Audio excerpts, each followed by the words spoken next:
l'enjeu en ce moment, c'est quand même d'échapper à la Troisième Guerre mondiale. Hein. Et si on y échappe, demain, ça sera par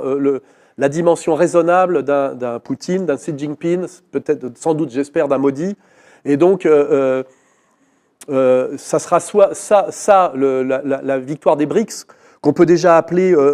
la majorité mondiale,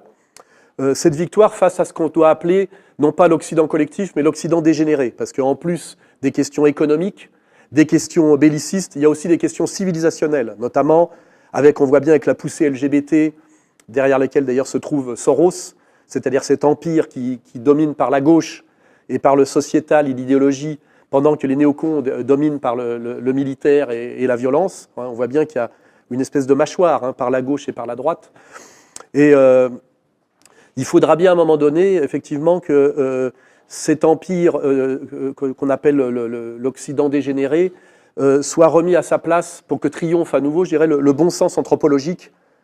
parce que le LGBTisme, comme je l'ai expliqué dans mes écrits,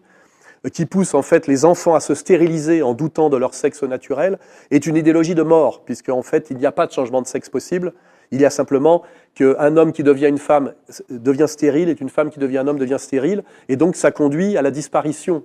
de fait de l'humanité, qui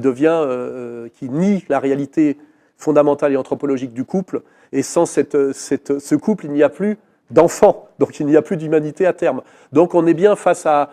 des gens qui sont du côté de la vie, du bon sens, du dialogue, du respect des nations, c'est important, respect des frontières, respect des différences, c'est important, face à un Occident dégénéré, dont le symbole le plus puissant aujourd'hui est l'affaire Epstein, n'oublions pas.